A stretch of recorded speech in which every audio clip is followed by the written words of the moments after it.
ads aren't going to matter. There is nothing else. This is it. You've now. We're voting tonight in that situation. You're voting tonight. If the election were held today, I'm going to ask it in a different way. You just help me out here. If the election were held today, who would you vote for? Who would say Joe Biden? One. Who would say Donald Trump?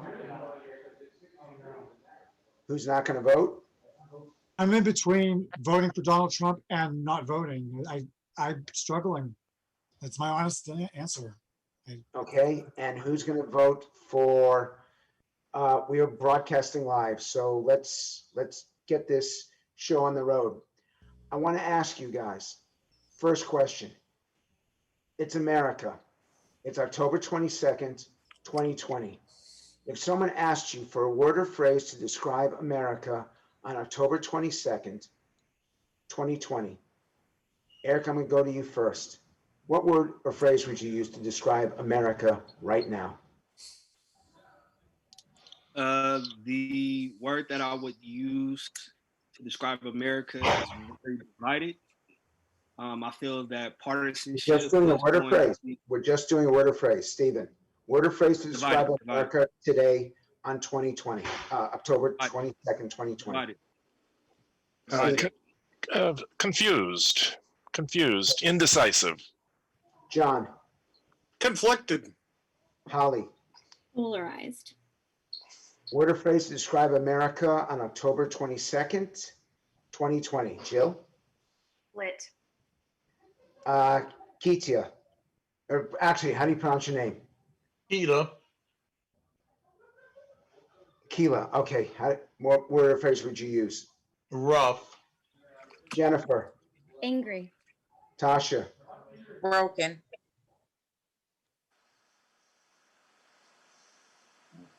Keith. Imperfect nation. Jim from North Carolina. Politically disenfranchised. Word or phrase to describe America on October 22nd, 2020. Elizabeth. Split. Paulette. Mushroom. I'm going to come back to you in a moment because I'm curious whether they're magic mushrooms or just normal kind of mushrooms. Last one, James. Struggling to survive. We're hurting. This is pretty bad. And I'm curious, Paulette, why do you call it mushroom? Because they feed me manure and they keep me in the dark. Wow. That is a great answer. Please tell me more. Well, I just feel I have to watch international news. I have to watch Fox. I watch, CNN. I watch MSN. You try to get some clarity. And it used to be that the news had to be balanced. I think there was some sort of law or something that went the way of, I don't know, the trash bin under George W. Bush, where to even broadcast news, it had to be fair. And it's not anymore. And it's especially with an election coming up, we're being told so many different things. And you really have to do your own research. I believe in, as far as COVID, self-responsibility, that you have to do what makes you comfortable and feel safe.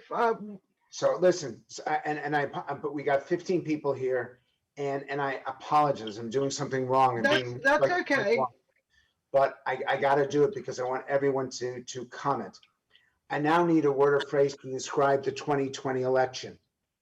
What word or phrase, and I'll call on you guys, would you use to describe the 2020 election? And this time I'm going to go in the other direction. James, word or phrase to describe the 2020 election? A huge distraction. Paulette. Confusing. Elizabeth. Divided. Jim. Trouble. Keith. Disappointing. Tasha. I was going to say disappointing. That's okay. Jennifer. I was going to say disappointing as well. Keela. A living nightmare. I'm coming back to you in a second. Jill. I want to say bar. I can't hear you, Jill. Fubar. Military Okay. term. Fubar. I've heard of that. Eric, Exasperating. Stephen, Confusing. John, A joke. Holly, Chaotic. Keela, your comments. What was the phrase that you used to describe the election? A living nightmare. Why is it so bad? It's just, I know here in Georgia, we just had our early elections, and from the elections in June, they were already long lines. People are already heightened with, this election and stuff like that. And it's just too much. I know I talked with someone today, and they were a senior citizen, and they had to wait in line, and it was just unfair that they had to wait in line knowing that they could go up to the front of the line because they were a senior citizen. And it's just, people are just ripping off paraphernalia from people's yards and stuff like that. America is supposed to be the land of the free and the home of the brave. And it seems like with this election, it's just a living nightmare for no matter what party you're in. I mean, if you're not with one or the other, it's no middle ground. You're either one or the other. James, you're nodding your head. Please tell me why. Yeah, I can't disagree with everything that he's saying. There's so much division amongst the parties, and while sometimes I think that it's purposely done while things are going on in the background, I don't know. It's just it saddens me where we're going with all of this, Frank. I want three more of you, but briefly. Explain to me how you feel about this election with 12 days to go. I think my big issue is that no one wants to communicate. I mean, back in the day when you had Reagan and Tip O'Neill, they'd sit down every Wednesday and have a lunch. I would never see, you wouldn't even think about Donald Trump and Nancy Pelosi sitting down and having a lunch or anything because they're so confrontational against each other. And it's either side. No one wants to give one way or the other, and that's the problem. I think that's where we are, and until we get past that, we're not moving forward. I think the media. Was fouled up beyond all recognition. It's a military term when you're going in a direction that everything is messed up, and I feel like our country. When I was younger, we were headed in a certain direction, and now it's just exploded, and it's a disaster. And things are happening. Some of our discussion amongst ourselves was particularly about the race issues that I am so concerned about. And I feel like our country this election especially, is fouled up beyond all recognition. Tasha, your evaluation of this election season as we are only 12 days away from the actual vote itself. To me, it's very disappointing for the fact that I am the mother of 6, 4 of which are adult males, Black men. I cannot, in good faith, put my vote into any particular candidate. There's immigration, there's the race issue, there's so much at stake because I won't always be here. So we have to move in a way that I feel comfortable leaving my children to run this world without me. And this election does not make me feel like we are capable of the world that I thought I will be raising my children in. I'm very disappointed.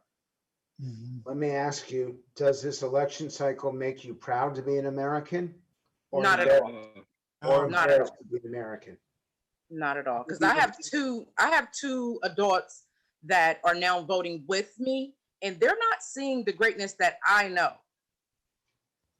America, it is definitely a great place. I've never had a lot of racial issues.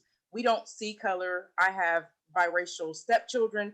So this is hardening to have to pick a side and wonder if you're picking the wrong side, if you're picking the wrong candidate.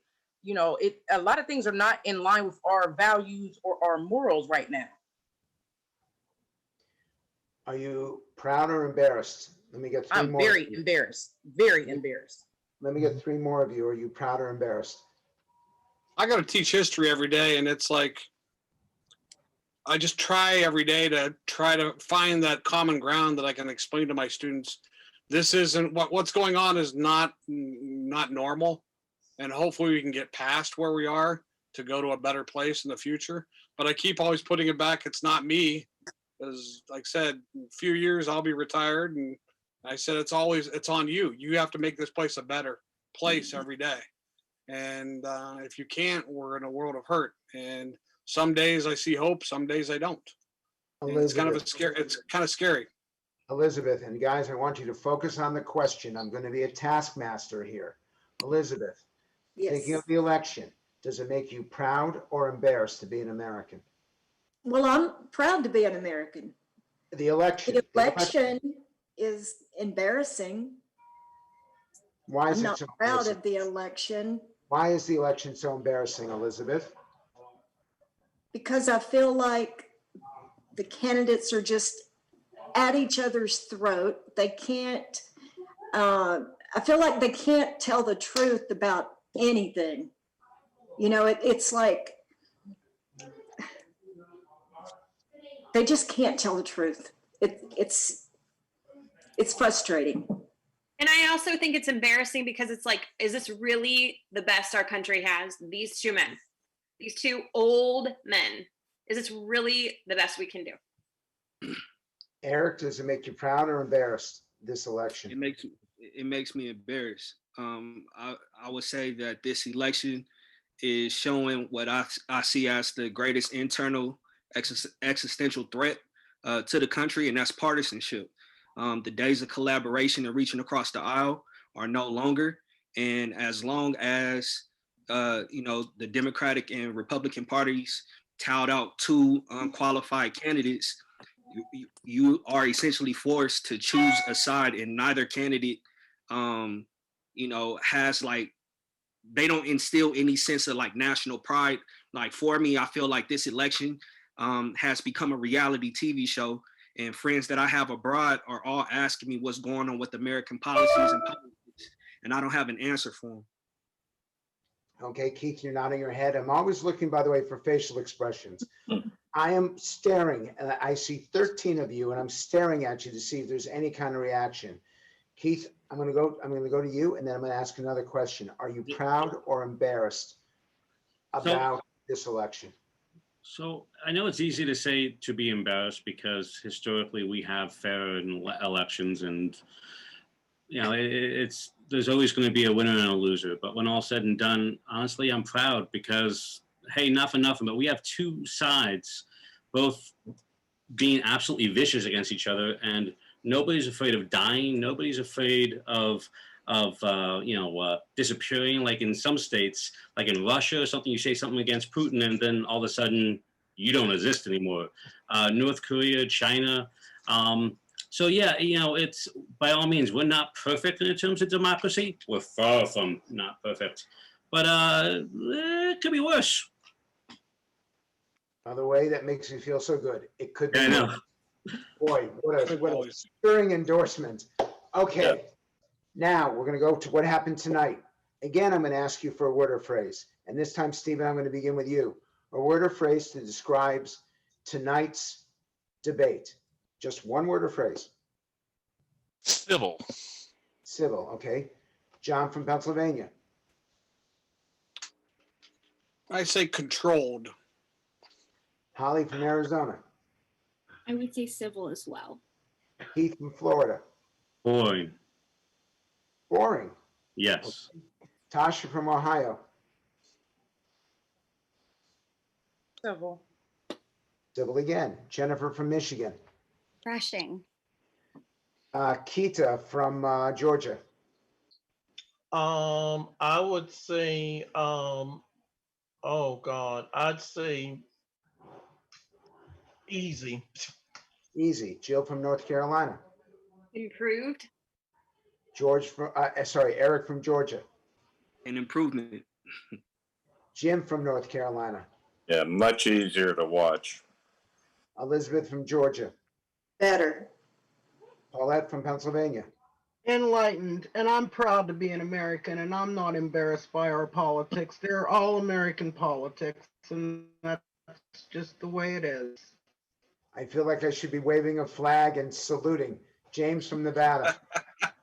Surprisingly, it exceeded my expectations tonight. Okay, James, why did it exceed your expectations?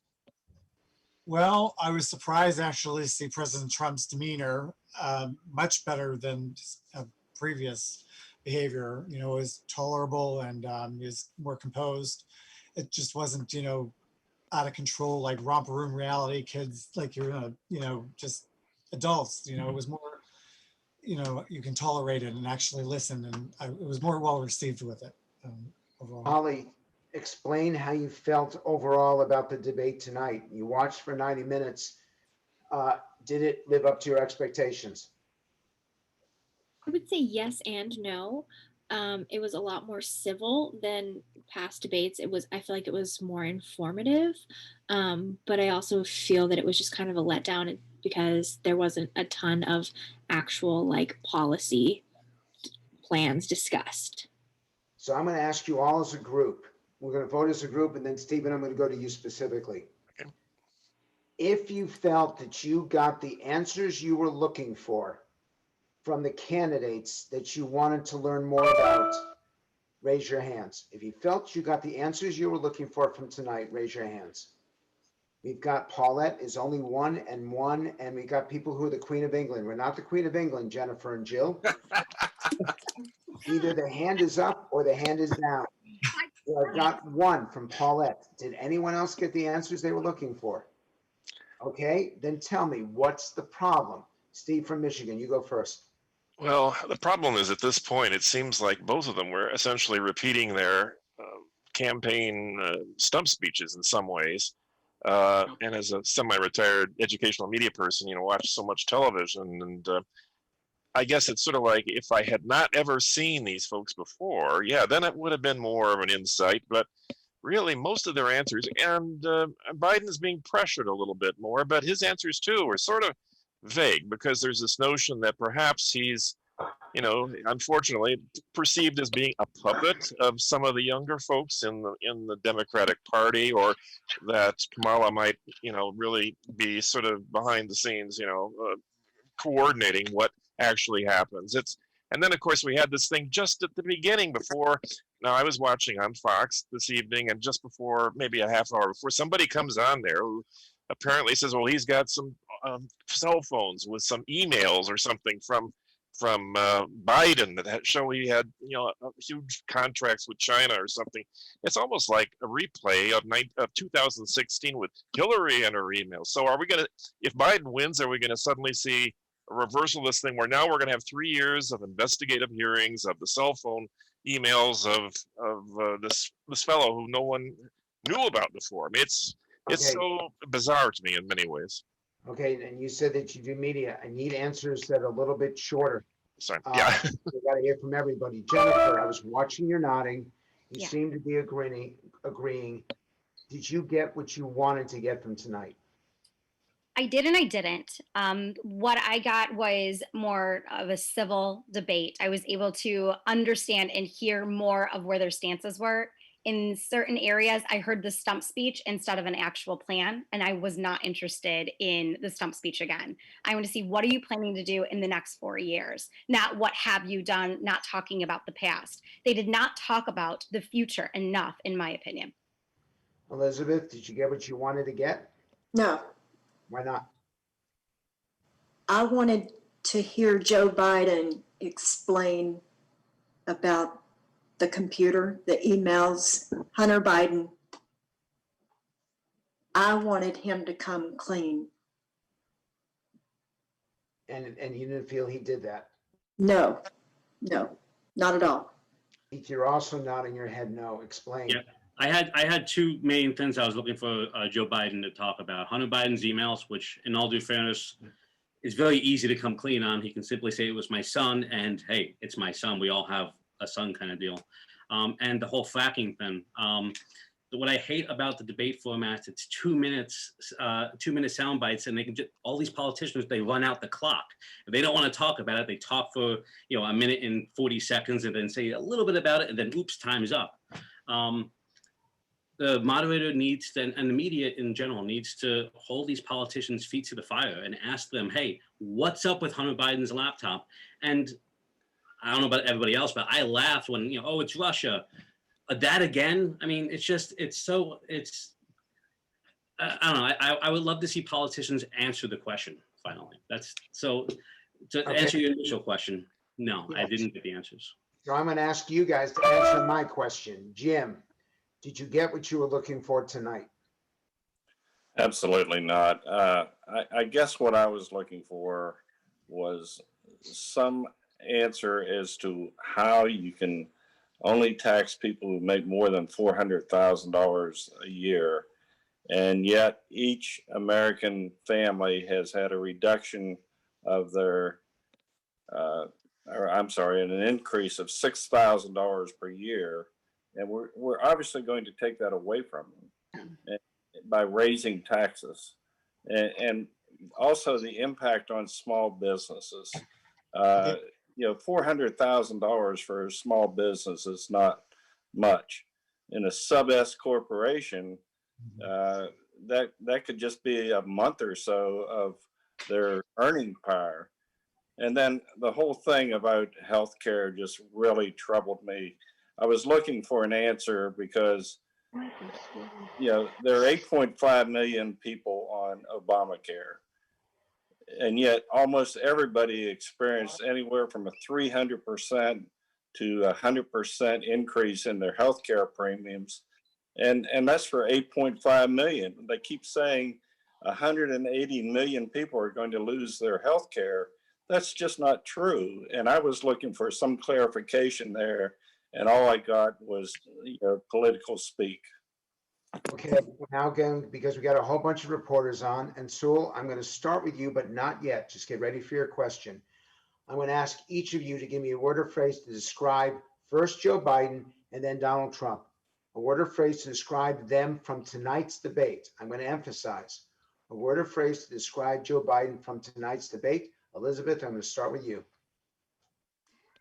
Joe Biden, lie. Paulette. Paulette. Joe Biden, vague. James. Vague, very vague. Holly. Non-specific. Jim. Cognitively impaired. Wow. I smell a lawsuit here. Keith. I don't want to say senile, so I'll say old. Tasha. Chasing. Jennifer. Uncomfortable. Keita. Drunk. Okay, I smell two lawsuits here. Eric. Elusive. Stephen. Grandfatherly. John. Defensive. Say that again. Defensive. Defensive. And Jill, last one. Ambiguous. Ambiguous. Okay, now we're going to do exactly the opposite. And Sewell, you're coming right after this question. I want an order phrase to describe Donald Trump tonight. We're going to go in the opposite order. Jill, you're first. Posed. Posed. Okay. John. Controlled. Stephen. Constrained. Eric. Petulant. Keita. Reserved. Jennifer. Poised. Tasha. Con artist. Okay. Keith. I like that one. Surprisingly presidential. Say that again. Surprisingly presidential. I'm going to ask you the first question after we get through this. Jim, a word or phrase to describe Donald Trump tonight. Controlled. Elizabeth. Palmer. Paulette. Man on a mission. James. Balanced demeanor. Keith, you said surprisingly controlled. Why surprise? Actually, I missed Holly. Presidential. Holly, why? Word or phrase to describe Donald Trump. Restrained. Keith, you said surprisingly controlled. Explain why. Surprisingly presidential. But for the last two debates, obviously it's been kind of just a wild show. And Donald Trump is a New Yorker at heart. I'm originally from New York, so I mean, I take it with a ton of endearment. But he seems like he was, wearing his suit well, for lack of better terminology. He was very respectful, polite. Didn't attack Joe Biden as much as I thought he could have. And Joe Biden didn't attack Trump on the same regards too. But I was expecting more of the Donald Trump debate performances of the past, even with 2016. The famous, I was really looking for that famous line of, because you'll be in jail. Didn't see that. It was more, kind of Kennedy-esque. Okay. So we got a whole bunch of reporters here, but we're going to start with the LA Times. So you can ask anything that you want of our focus group participants. You're on. And by the way, you're talking to the gentleman who's got more influence on the editorial page and the op-eds than any other individual of the LA Times. So be very careful about what you say, because he can and might write about you. Sewell, you're up. Hey, everyone. Thanks for this opportunity to talk with you all. Very, very interesting insights. I'm curious, whoever wants to take this, what did you learn that was new? Is there a single takeaway you took from either candidate that struck you or has stayed with you about a particular policy or issue?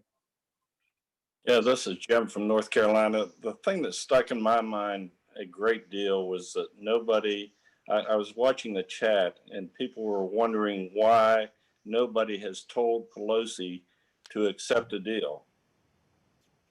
And I thought that was sort of striking. It just sort of like, okay, we're talking about all this need, all these people who are hurting, and yet the head of the party is not pushing the person who controls the purse strings. Okay, let's get two more surprises out of you. Who wants to go next? Donald Trump. Okay. Oh, go ahead. No, go on. Ladies first. Thank you. I think anyone running for office has to win the people over with their ideas, but they also have to do something else. They have to tell you what they plan to do, and they have to tell you how they're going to do it. And I've been waiting to hear how Joe Biden's going to do all this. And he just doesn't have any answers. And I thought tonight he would have the plans on how he's going to do all these big things he wants to do. And there was nothing there. So you were actually surprised by what you didn't hear as opposed to what you did hear. Yes. I see a whole And I've bunch. always said about politicians, it's not so much what they say as what they don't say. Don't say. Yeah. Jennifer, you're nodding your head. Was it about what you didn't hear? Yes, I was absolutely looking for specifics. I wanted to hear, especially from Joe Biden, information about what he actually plans to do for people. We have major issues in this country, and I didn't hear anything. And all I heard was a lot of flip-flopping on a lot of issues. I don't know his position on fracking. I don't know his position on oil now, of all things. His position just kept on flip-flopping. And now I don't know what he stands for, and that makes me uncomfortable. And Jill, I'm going to go to you. But before you speak, Mark Fisher from the Washington Post, if you are there, we're going to bring you on to ask a question. So please unmute yourself if you're still watching. Jill, what surprised you about tonight? I think I was looking for Donald Trump to act more presidential, because in the past debates, his personality was so abrasive that it really turned on his personality. And it was almost like a question of, okay, we might like his policies, but his personality is so abrasive. I cannot vote for this man. I can't in good conscience vote for him. And the fact that he was able to be more presidential, I think opened up my view to looking at both of their policies instead of it being about personality. Did it change your vote? I got to ask you because of what you just said. Did your preference change? And I know that you're all undecideds, and I pushed you before you came in here to tell me if you had to choose. Is your choice as of right now after the debate any different than what it was 2 hours ago? I am leaning more towards Trump now. However, I still don't feel like I have good answers on the race issues, and that's a very, very important issue to me in this country right now. Are you closer to considering Trump now than you were when you walked into this debate Yes. because of how he performed? Yes, and I thought that he outperformed Vice President Biden on many of the issues. He was more articulate and provided more, I guess, substance than Vice President Biden did. Okay. He appeared more energetic. President Trump appeared simply more energetic, despite having the COVID and everything. He just simply looked more energetic. That's not to say Vice President Biden isn't energetic, but it's just something about Trump's personality that projects energy. You know. Frank, if I may, I feel I'm coming from the opposite end of the spectrum. I feel that President Trump has, to an extent, been a caricature of politicians, and this debate showed me that he has the capacity of being a level-headed, reserved, and respectful, head of state. So that for me is made me look at President Trump through a different lens. Yeah, because of what you saw tonight. I was looking for substance from Biden. I haven't heard it, and I wanted something tonight, and I got nothing. I got a lot of platitudes. I got a lot of talking. And again, just on the fracking issue, since I'm in Western Pennsylvania, fracking is a big thing. And I mean, there's a lot of money involved in fracking. I have cheap gas bills because of fracking. And I remember what it used to be in the 70s and 80s when I was growing up. And $300-400 gas bills in a winter. Now I have $100 gas bill in a winter. I can't say, and he said, well, I'm not going to. Well, I heard, and I wrote that in a chat. I said, here we go. Someone write this down because he said that. And if he gets elected, he's going to do something totally different and doesn't care about what he said. And that's the thing about these politicians. Sewell, I'm going to give you a chance to ask another question in a bit. Mark Fisher, Washington Post. What would you like to know from this group? Great. Thank you very much, Frank, and really appreciate all of you spending this evening with us. Vice President Biden tonight, as he has in the past, talked about this election as kind of a test of character, presenting himself as a more maybe moral character than the president. Does that issue matter to you? And did either of them say anything tonight that was important to you about the soul of the country, which is something that Biden talks about a lot, that the president maybe talked about last campaign, but not this time? Who wants to answer that? I'll answer. Come on, y'all. Paulette, go ahead. No human being is perfect. None of us are perfect. It's a degree. I mean, molesting children, as far as, divorcing your wife or cheating on your wife.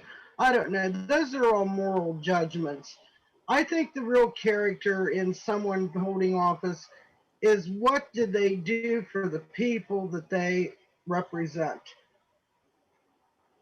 So I want to ask you by show of hands, if you had to choose just on the issue of character, only on the issue of character, and you had to choose between Trump and Biden, who believes that Donald Trump has the better character? Raise your hands. 1, 2, 3, 4. Who believes Joe Biden has the better character? 1, 2, 3, 4, 5, 6. So we're missing 3 of you. So you guys choose Joe Biden for better character. Let's get a couple other responses to Mark's question. Was it good for Biden's character? I think he has character in the aspect that he's never been in a hot seat as much as Donald Trump has been. He can talk the talk. He can complain about COVID. He can point the fingers, but he's never been in that position where he has to make decisions. So it's when you're sitting on the sidelines or that armchair quarterback on Monday morning, the would you, coulda, shoulda. That's why I see Biden as, and he has that ability to say, well, you get me, you get a better choice. I don't know. I just can't see that yet. Tasha, Tasha, you're going next. Joe Biden hasn't actually sold me on what I'm looking for. I don't have answers that I actually came here for on healthcare reform. But I want to know about character. I want to know about character. Morally, I can't say that he is what I thought he would be. In what way? I'm looking for it to be a solid character. I'm not saying that. It's questionable. He's wavering.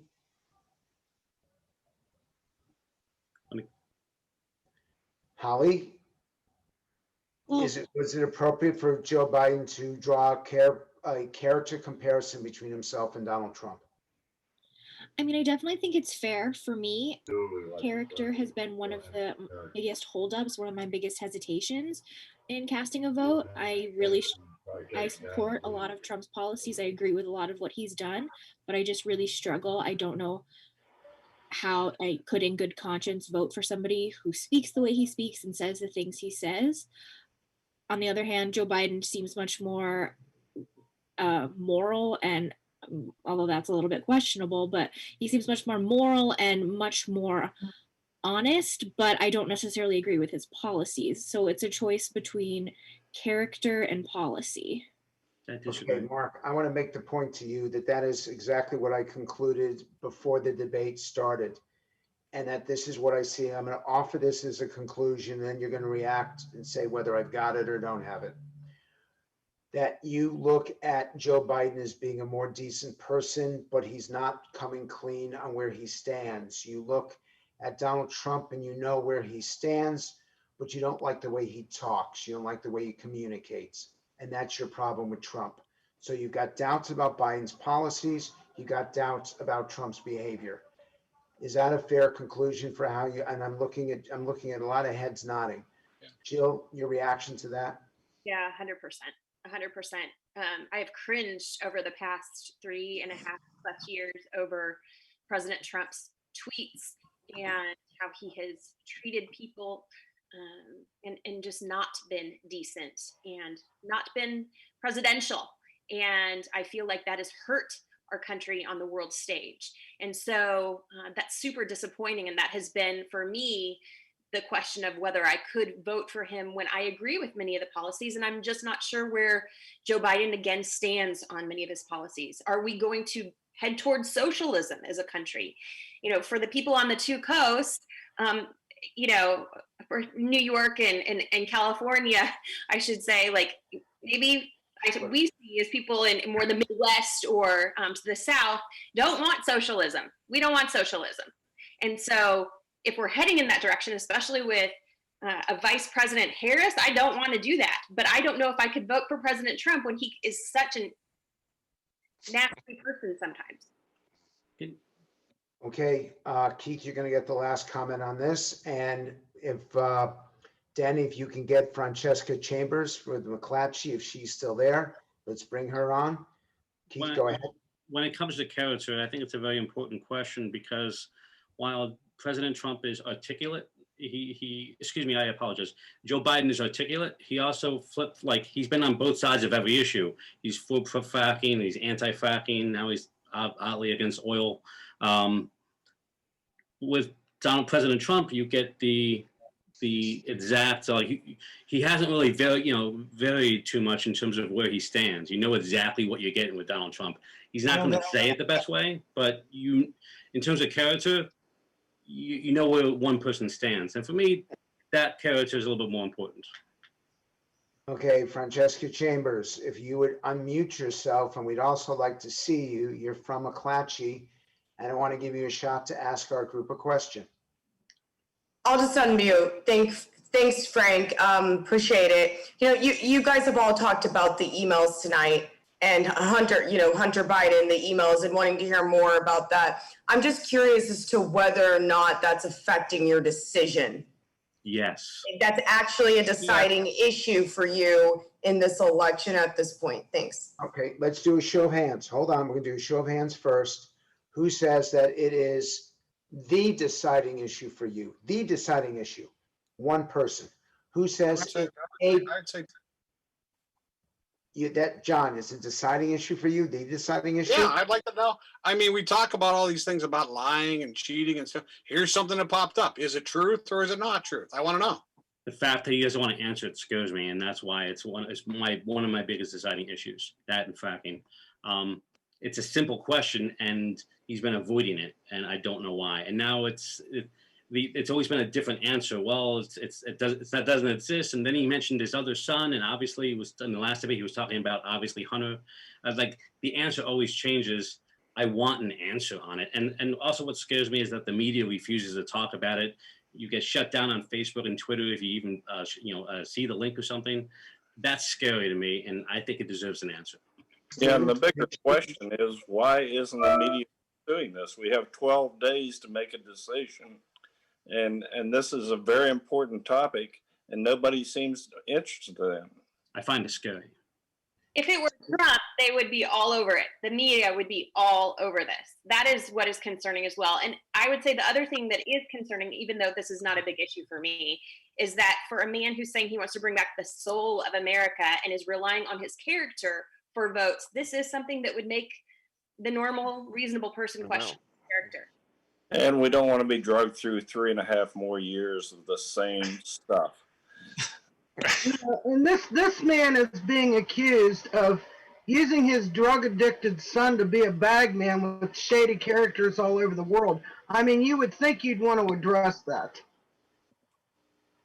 I totally agree with Paulette. That is definitely a thing for me. Like, it's a yes or no. And to me, it could be pretty cut and dry because, as a parent, I understand you can raise your children a certain way. That does not mean that they're going to carry themselves a certain way. But you never stop caring about them. If you had that kind of money and connections, when you get them in the best rehab in the world, definitely get them help or push them for reform. Here's my friend, this shady character from, I don't know, Uzbekistan or something out in the middle of the desert, with bags of money. I mean, my gosh, who'd put their kid in a situation like that? Right. But the press needs to do its job. Stephen, does the emails matter to you? Well, it matters to a small extent in some way because the whole thing is just so peculiar to me. I heard a little bit indirectly that something was in the New York Post last week, maybe, or just a few days ago.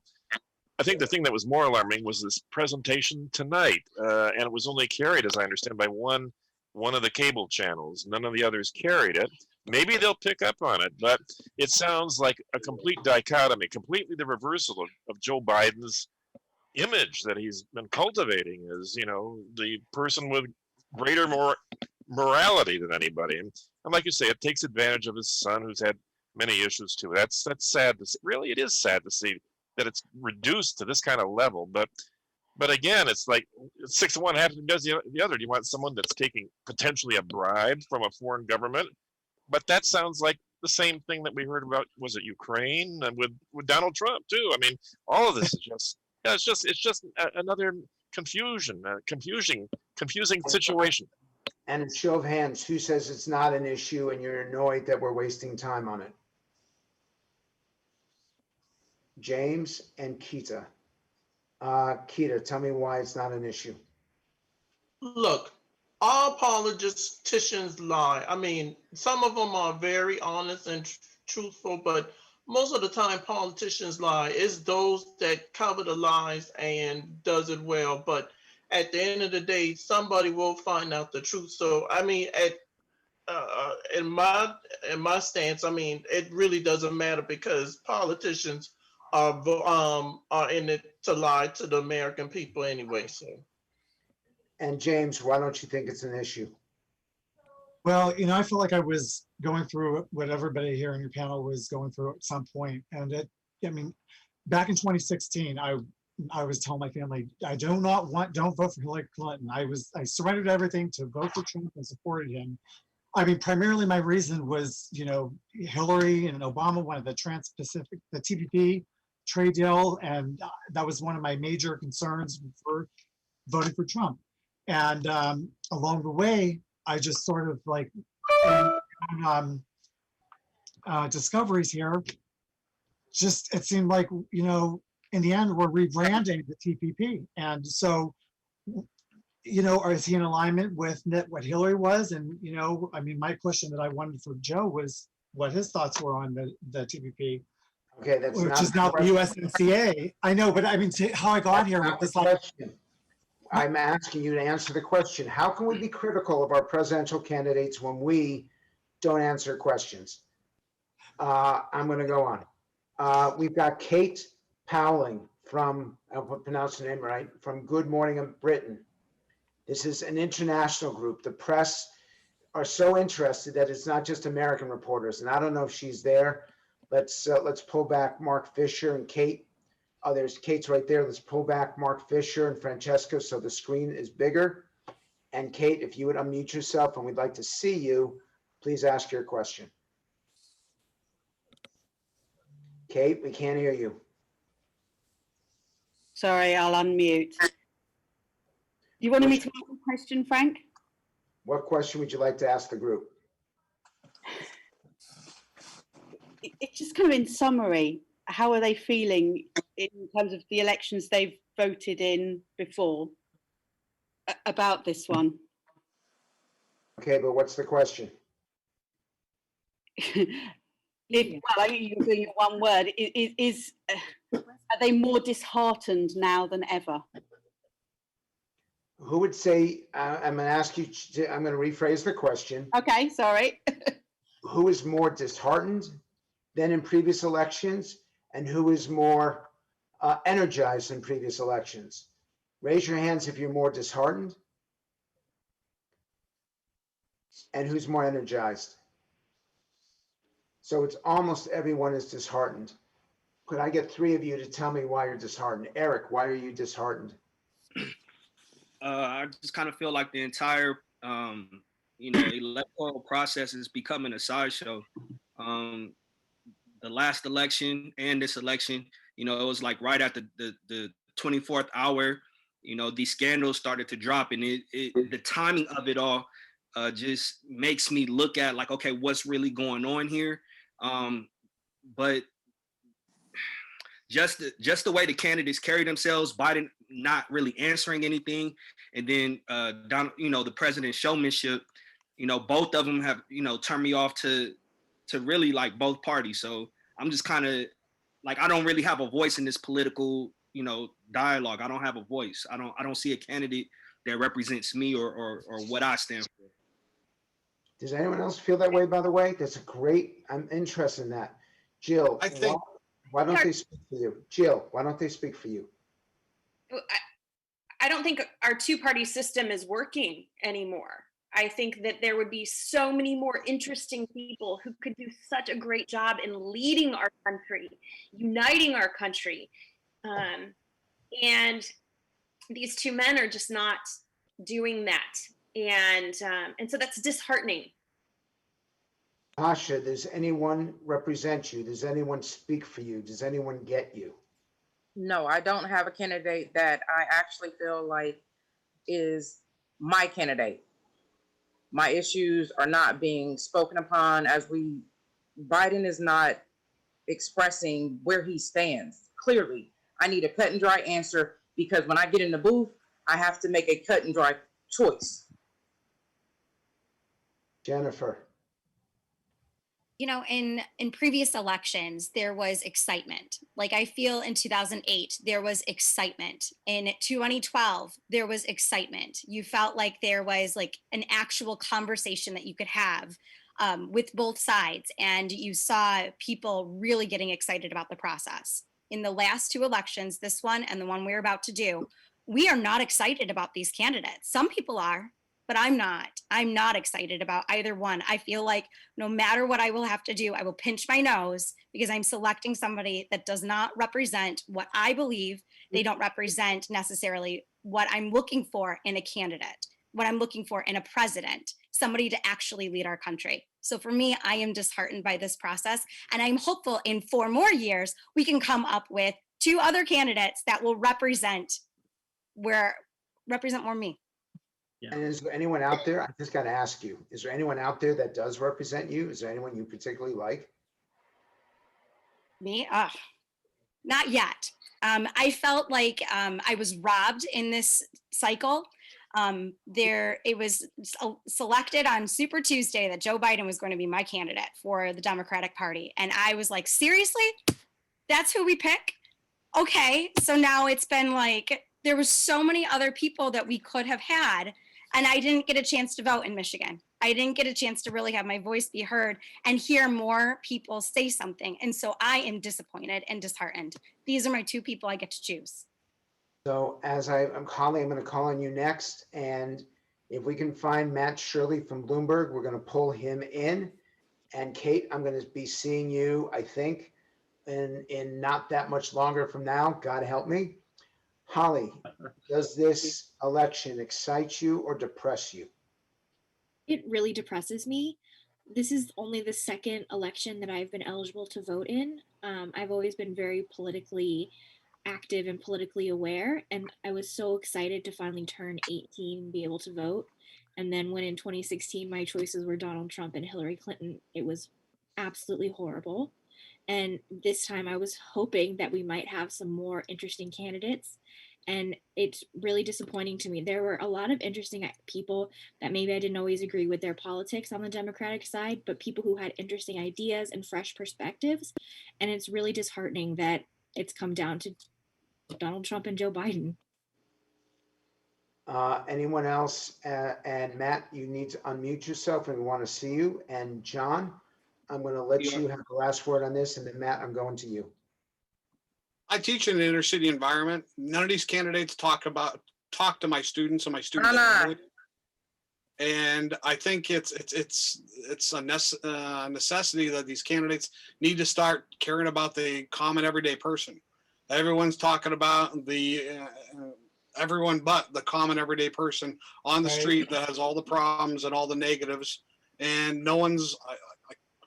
It's hard for me to talk about it in the classroom because I'm going like, they're asking for another candidate. And I'm saying we don't have one. And George Washington said the downfall of our democracy would be when we have two political parties and no one else. I do agree with you, John, that there is a complete disconnect between the politicians and also the media, because I feel like, again, the media is, sorry guys, but quite biased. And there's always this agenda, and there's a disconnect between the media and politicians and the average person in the United States. That's why I like listening to local media than national media. At least I get it a little bit better. Frank, if I might interject really quickly, I just kind of feel like this entire process, we're forced to choose the lesser of two evils. And I like to, liken it to choosing the best seat in hell. Like, which seat do you prefer to sit in hell? So, yeah. Who wants the job? That's the issue. There's not many people that want the job. And Matt, you're up. What question would you like to ask them? First of all, thank you, Frank, for letting me ask a question. Thank you all for participating in this. It's super interesting, and I love all the voices and the perspectives. I want to ask if how COVID is playing into your decision in November, and also kind of separately to that, are you thinking about normalcy? Because we've seen, I don't think that it's biased to say that it's been a weird 4 years. And are you thinking about a return to anything? Are you comfortable with where we are? Do you think that the idea that things are heightened is made up or fictionalized by us, perhaps? I would say, like, I don't think that the virus ended up, the transmittability of the virus, I don't think that's fake. I do feel that fear has been flamed and sensationalized, and that's problematic to me. But I honestly don't see any end in sight unless there's a vaccine developed and made readily available to everybody. But I also know that people aren't going to take the vaccine. So any type of return to any sense of like normalcy, I don't know what America, let alone the world, looks like moving forward. Like the world that we once knew, I don't ever see that coming back. America's never going to be American. So I'm curious. Anyone here not going to take and Sue, we're going to get to you. Who's not going to take the vaccine here? I'm not taking it. Eric, you're not, and John, you're not. Tasha, you're not, and James, you're not.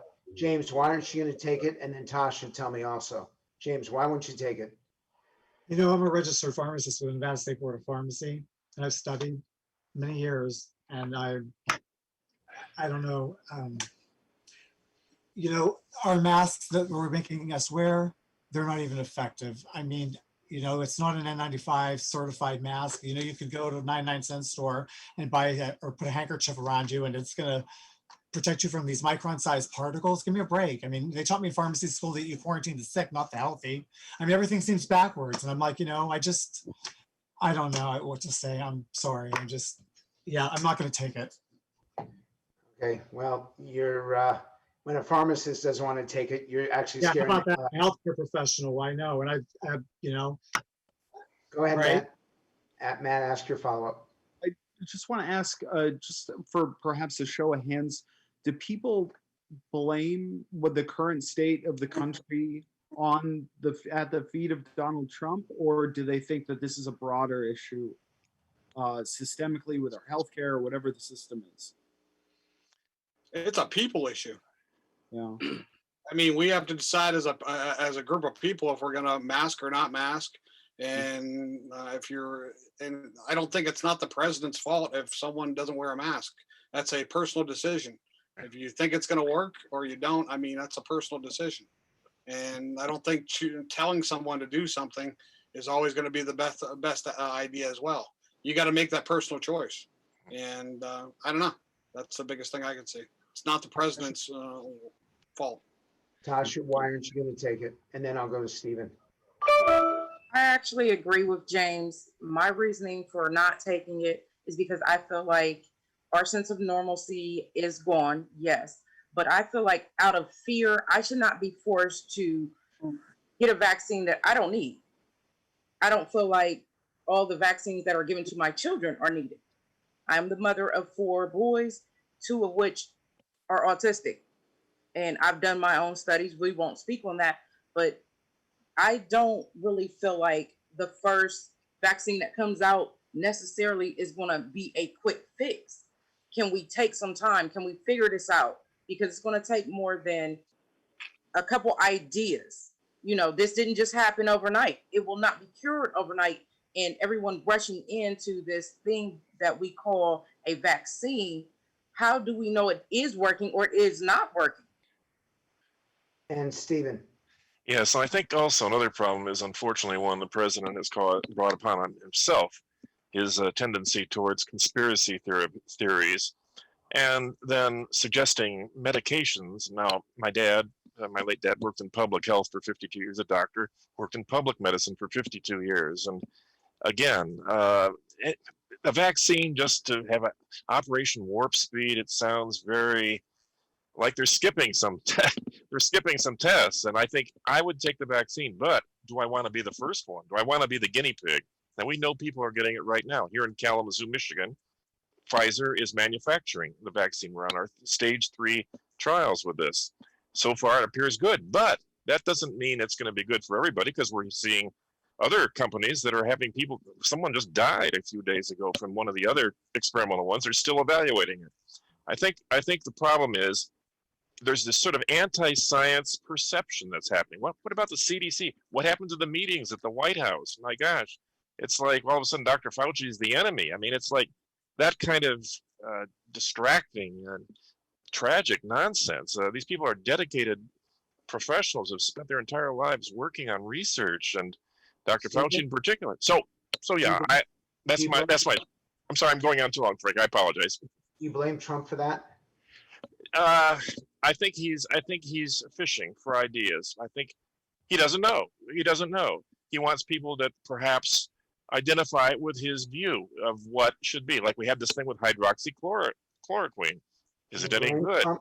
I'm asking you a question. Do you blame Trump for this?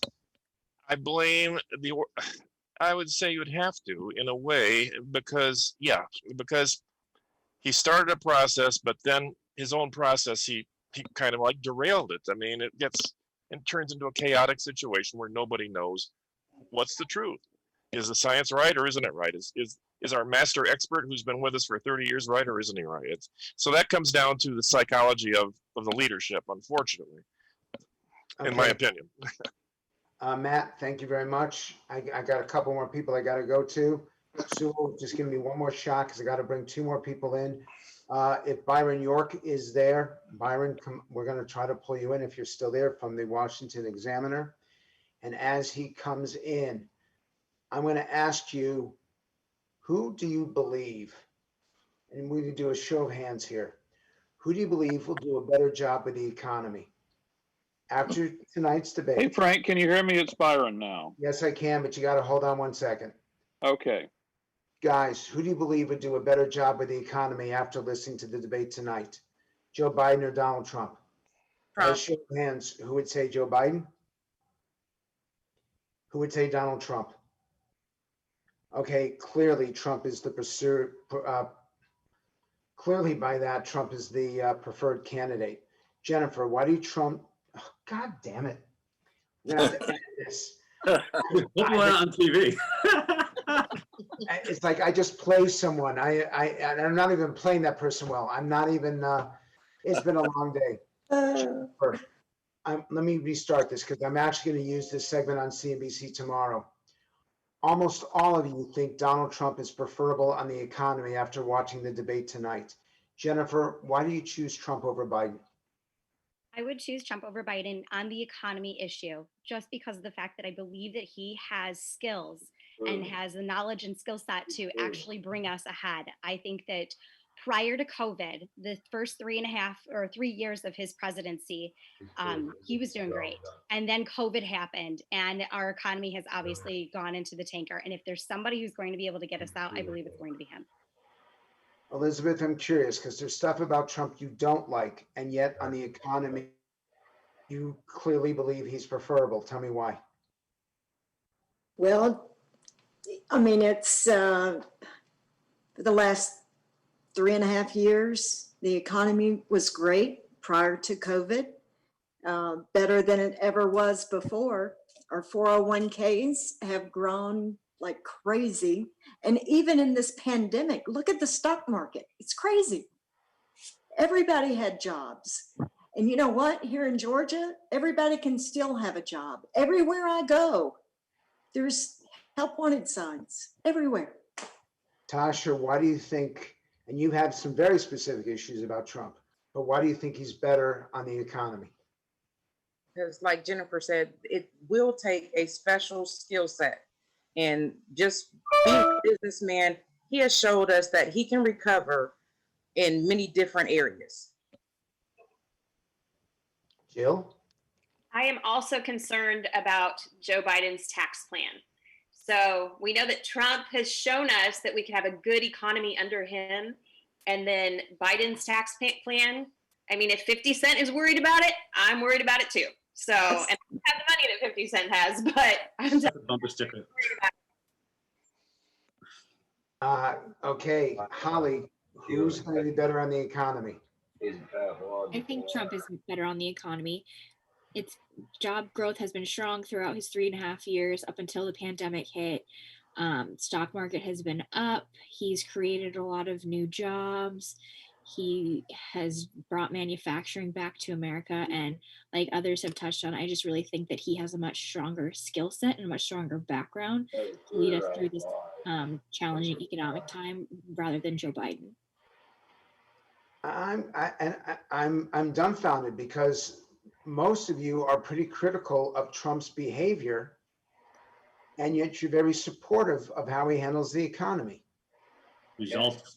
So Frank, I'm not an economist by any means or stretch of the imagination, but one of the things that I remember from my econ class at UCLA was that raising the minimum wage has unintended consequences, and low-skilled workers that raising the minimum wage is intended to help.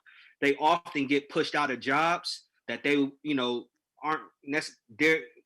They'll get pushed out of jobs that would pay them that higher wage. So yeah, Joe Biden lost me when he said that on economics. He lost you in economics. That's a pretty big deal. Keith? I was say I'm very much in favor of raising the minimum wage, but not for nothing, but for the first time in at least my lifetime, it's safe, at least in the first 3.5 years of the Trump presidency, if I lost my job, if I needed a job, I knew I was more than confident that I could go out in the world and get a job. that wasn't the case during Obama's presidency. And I'm going to correlate the Biden, vice presidency under that administration as well. So I don't want to return to that economy. Whether that's fair or not, I don't know. Will anyone speak up for Joe Biden and his handling of the economy based on what you heard? Anybody? Crickets. Okay then. Byron York, you get your question now. Thanks very much for having me here. I was very struck by the difference when Frank asked you to give one word to describe Biden and Trump's performance. Biden, some of you said vague, very vague, non-specific, cognitively impaired, old, uncomfortable, drunk, elusive, grandfatherly, and defensive. With Trump, it was controlled, composed, constrained, reserved, poised, con artist, presidential, controlled, calmer, restrained. Is that a big difference from the last time? And could it make a difference in how you ultimately decide to vote? Byron, you forgot petulant. I should have gotten petulant in there. Sorry. Okay, guys, answer. Yes, we've been wanting to see this man act presidential for 3 years, and he hasn't. And I mean, we get a glimpse of it, and it gives us hope, right? We went in, I think, we haven't had that hope really since the elections of Barack Obama. As Jennifer spoke earlier, the past couple of elections have not been exciting. And we want someone to bring us something. And we know that trust Trump on the economy, but we don't trust what he's going to say. Tonight, he gave us a little bit of hope that he could be presidential. The past two debates, not at all. Yeah, the first debate was a complete crap show. Everyone was talking over everyone. Chris Wallace couldn't moderate. I honestly felt that in this debate, Donald Trump did seem far much more presidential. I've been saying that his TV show, The Apprentice, the character and poise that he displayed on that TV show was far much more than what we've been getting. So I feel like the American people have been cheated.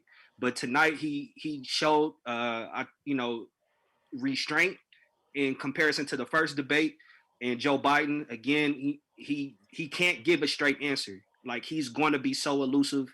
And so I kind of feel like that dichotomy that, it was so stark that I noticed it. Jennifer.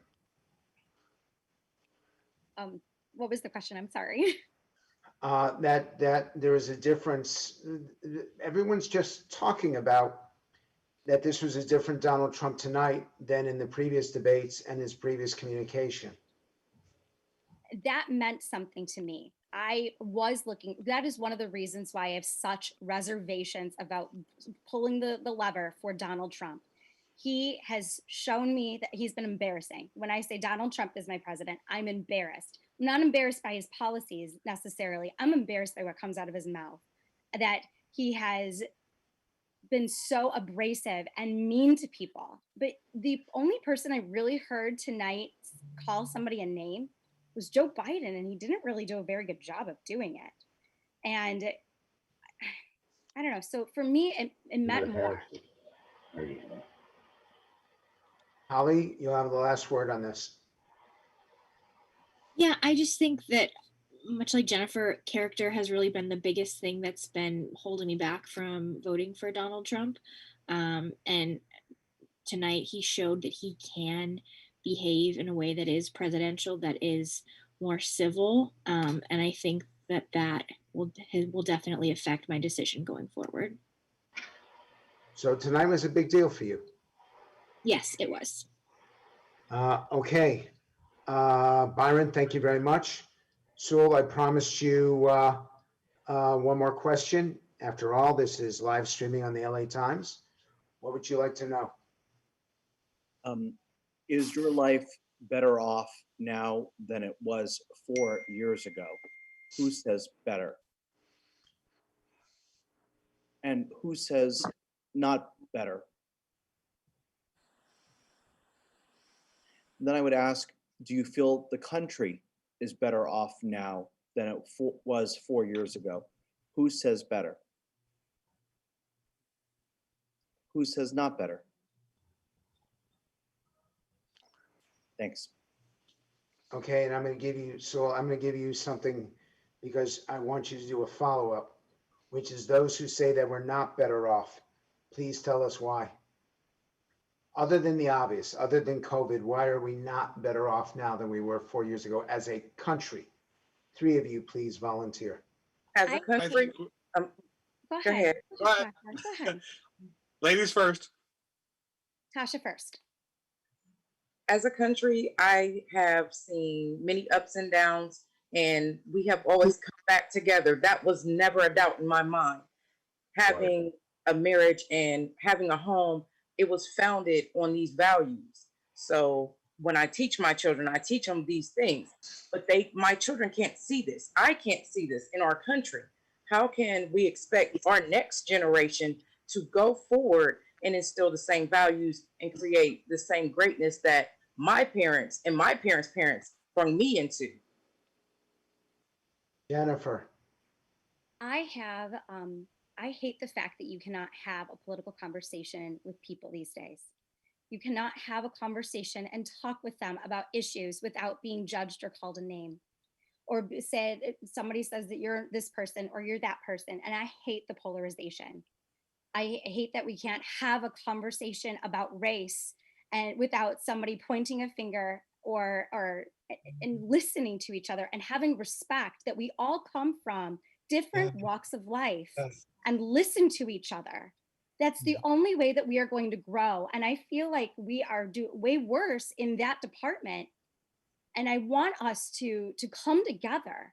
So in that topic of just us having conversation, having respect, listening, communicating with each other, we are way worse off. And unless we get our act together, we're going to get even further apart. And I don't want to see what 4 years from now's election is going to look like if the last 2 have been terrible. But Jennifer, is that in the executive branch or the legislative branch of our government? What did you say? I'm sorry. I said, is that in the executive branch or the legislative branch of our government? It looks like all the discord is more in the, in Congress. I think it's in the media. Absolutely. Media, yes. Both. Well, both. I gotta say this. I have to say this. I'm a black man in America. This is the America that I inherited. This is the America that I always knew.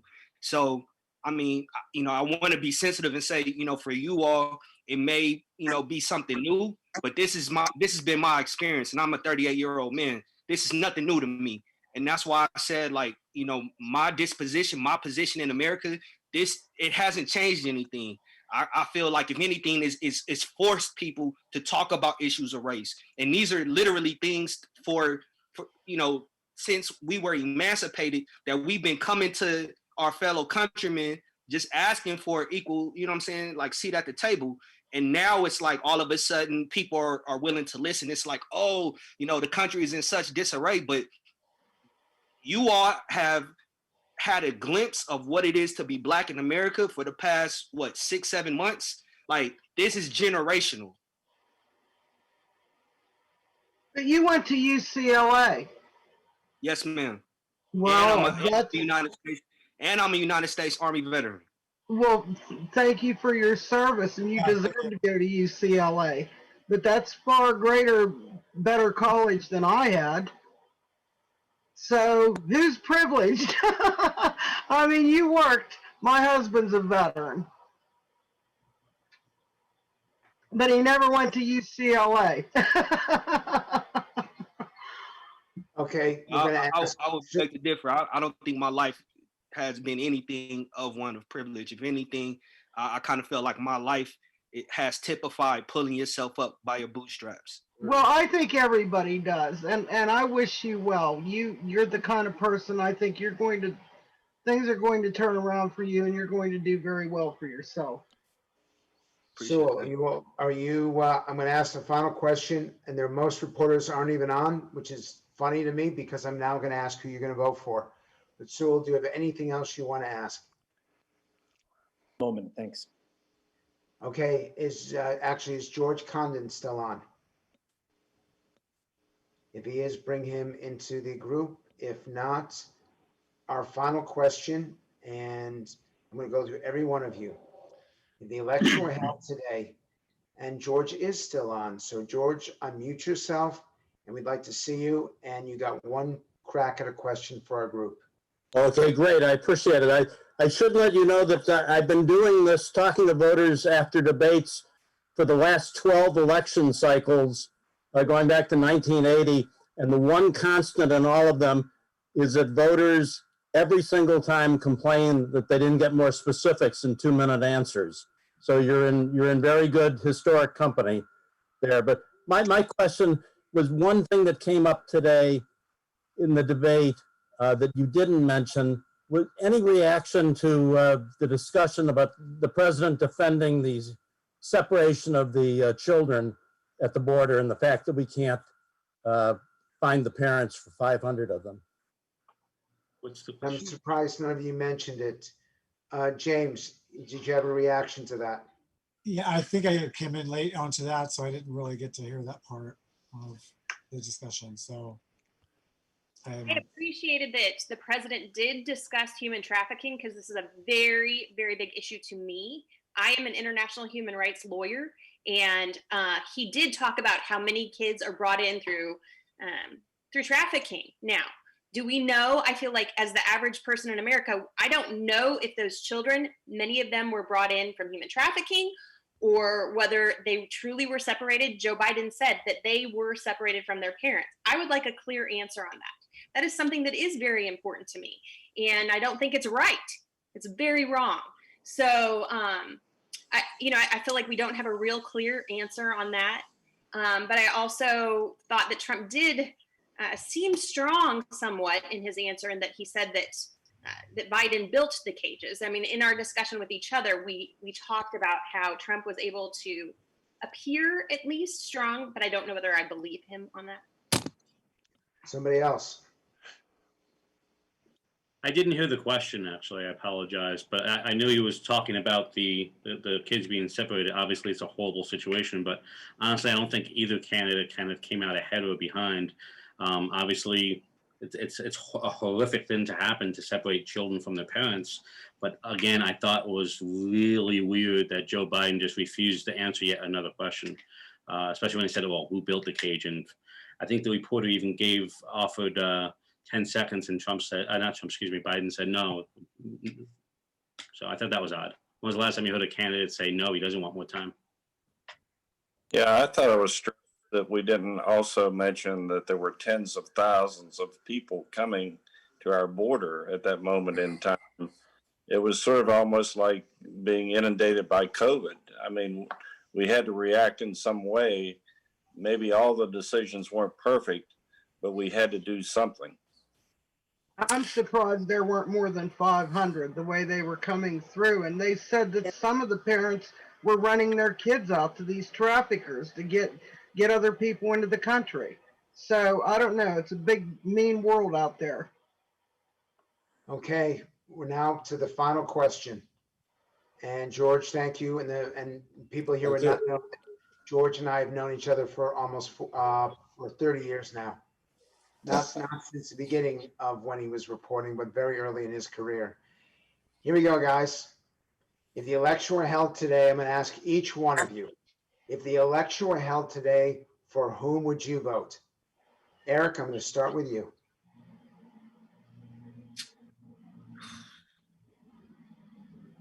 I don't know. I honestly don't know. I guess Trump. I don't know. So the ambassador from a European country was complaining that you guys weren't undecided enough, and you're still undecided after 2 presidential debates and a vice presidential debate and billions on advertising, and you still haven't come up with a point of view. Stephen, if the election were held today, who would you vote for and why?